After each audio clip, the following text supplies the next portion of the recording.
हाय मित्रांनो, कसे आहेत? हा माझा पहिला व्लॉग आहे. जर तुम्हाला व्लॉग आवडला असेल तर लाईक, शेअर आणि सबस्क्राईब करा.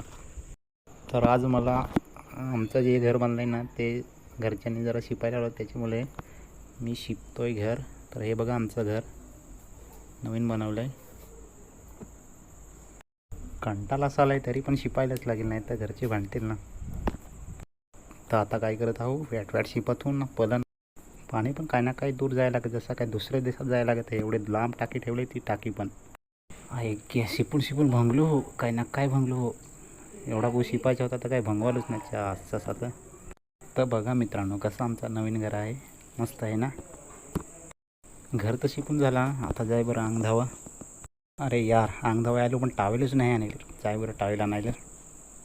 तसा झालो ना, अंग तर धावले, आता जाय बरं रस्त्याला पोरगा बिरगा घ्यावा. तर पाहायला तरी जातो. पोरग्या तर नाही दिसला, पण ह्या रस्त्यावरचा वडापावचा दुकान दिसला. जाय बरं वडापाव तरी खाऊ दे. आता एवढं आलं होतं, मस्तपैकी 4 वडापाव घेतला गरम गरम. आता जातो बरं, कुठंतरी जाणं खायला लागतील. तर या मित्र हो, वडापाव खायला 4 घेतलेत, तुम्हाला पण देतो या. तर कसा वाटला माझा ब्लॉग?